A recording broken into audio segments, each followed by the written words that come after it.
Ano kaya ang gagawin mo kung isang araw ay makakita ka ng malaking butas sa daan? Ang Siberia ay malaking rehiyon ng Russia. Kilala ang lugar na ito dahil napakaraming misteryosong bagay ang mga nangyayari dito. Tulad na lang ng Tunguska event na naganap noong 1908. Isang malaking bulalakaw ang tumama sa Russia. Mabuti na lang ay walang napahamak. Pero milyong-milyong mga puno naman ang nawala dahil sa 12 megaton explosion nito. Hindi lang yan, nito lang ay may mga misteryosong craters din ang bigla-bigla na lang nagpapakita sa lugar na ito. Ano itong mga butas na ito na bigla na lang sumusulpot sa Siberia? Maging ang mga dalubhasa ay nagugulat sa kung ano ang nangyayari. Sinasadya ba ito ng kung sino man? O kasama ito sa natural phenomenon? Paano ito nangyayari? At posible rin kaya ito sa Pilipinas? Mga misteryosong crater na lumalabas sa Siberia, yan ang ating aalamin.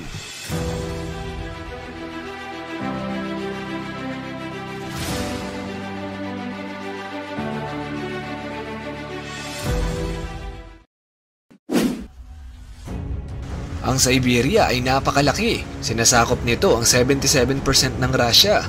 Pero 23% lang ng populasyon ng buong bansa ang nanggagaling dito. Malawak ang Siberia pero 40 million lang ang taong nakatira dito. Samantalang halos 110 milyong tao naman ang nakatira sa natitirang bahagi ng bansa. Ang dahilan kung bakit kaunti lamang ang populasyon sa Siberia ay dahil sa kondisyon at napakalamig na panahon nito. Napakaraming issue sa parting ito ng Russia. At ngayong araw ay i-reveal natin ang numero 1 misteryo na nangyayari ngayon sa bansa.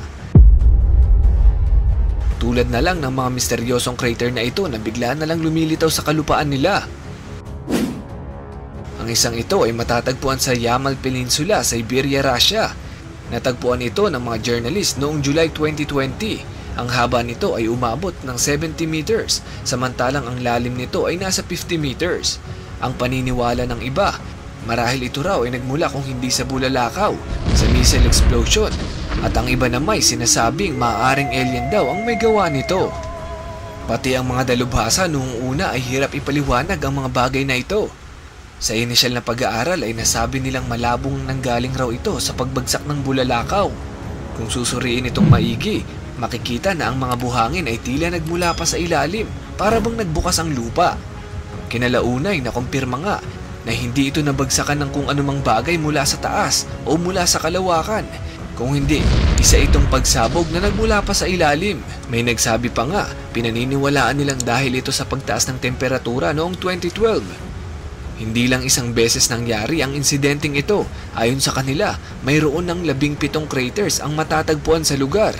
Noong July 2014 pa, ay may nakita na silang crater sa Yamal Peninsula. Ito si Dr. Sue Natalie, isang Arctic ecologist. Eksperto sa paggalaw at sa mga phenomenon sa ilalim ng lupa. Aniya, maaaring ito ay isang panibagong geochemical process at hindi nila inaasahan ang ganitong klase ng pangyayari sa ilalim natin. Habang nagsusuri ang mga siyentipiko, ay napag-alaman nila na una na pala itong nangyayari sa Canada. Tinatawag nila itong pingo, yung sinisigaw mo kapag tumama na yung puro mo. Bingo pala yun. Ang pingo sa Canada ay mga burol na nabuo dahil sa pressure sa ilalim ng lupa. At kapag sobra na ang pressure ay sumasabog ito at naglalabas ng yelo na may kasamang lupa. Ganito raw ang konsepto ng misteryosong crater sa Russia. Dahil sa pressure sa ilalim ay bigla na lang pumuputok at nagkakaroon ng butas. Ang mga misteryosong crater na ito ay mayroong mga gas pockets sa ilalim na nagmula sa natunaw na permafrost. Ang mga permafrost ay mga yelong naiipon sa ilalim at umahalo na mismo sa lupa at nagiging parte na rin ito. Tumatagal ito ng 2 taon o higit pa depende sa bansang kinalalagyan. Pinaniniwalaan nilang mas malakas ang pagsabog dahil sa mga pinaghalo-halong elemento kasama na rito ang methane, yelo, tubig at putik. At dahil sa pressure, ito ay naiipon, lumalaki, umaangat hanggang sa ito'y sumabog. Para itong isang cryovolcano o isang ice volcano, pero di tulad nito na nasa ibang planeta at pwede lang mangyari sa isang dwarf planet gaya ng Ceres. Wala pang nakakakita sa mga misteryosong crater na ito kung paano ito aktwal na nangyayari. Pero noong 2017, may isang pastol ng mga reindeer ang nagulat. Nakarinig daw siya ng isang malakas na putok sa isang dako. At nang nilapitan niya ito ay nakakita siya ng napakaraming usok na nagmumula sa ilalim ng lupa. Ayon pa sa pag-aaral, ay posibleng nangyayari ang mga bagay na ito dahil sa pagbabago ng klima.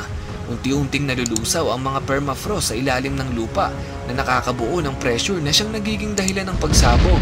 Nako po, huwag naman sana mangyari ito na kung saan nakatayo ang mga bahay sa Russia o sa mga lugar kung saan maraming tao.